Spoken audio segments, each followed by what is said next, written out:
For years now, drivers smuggling illegal immigrants in southern Arizona is putting lives in danger. The migrants, law enforcement, and innocent people who happen to be out on the road. We see the smugglers being arrested, but what punishment do they actually face? Well, tonight we are digging into that question. Good evening and thanks for joining us. I'm Dan Maries. And I'm Mary Coleman. 13 News reporter Alex Valdez joins us live tonight. Alex, what is the typical sentence for people involved in human smuggling?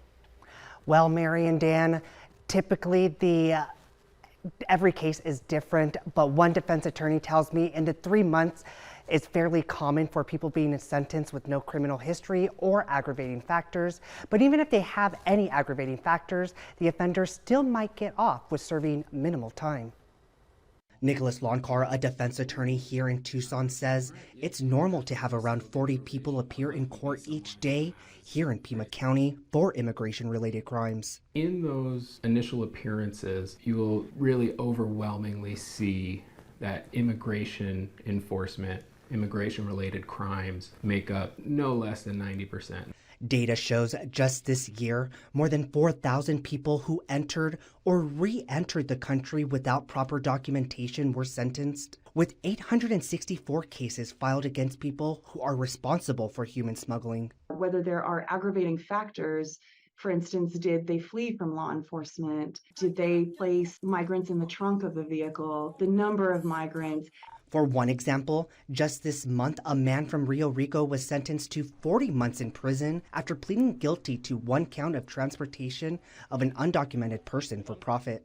40 months is probably very close to the high end of what you'll see as a sentence for alien smuggling. That would likely be someone who has pretty significant criminal history and had aggravating factors specific to their offense. Wei Wang, the criminal division chief for the Tucson U.S. Attorney's Office, says sentencing is determined by the circumstances of the crime. In another case, a 22-year-old woman from Phoenix was sentenced to a year and a day in prison after pleading guilty to conspiring to transport undocumented people using social media to advertise and recruit drivers. When a sentence is for 12 months and a day or higher, there's good time credits that are taken off. And so a person who is sentenced to 12 months and a day will actually serve less time than someone who's sentenced to 11 months.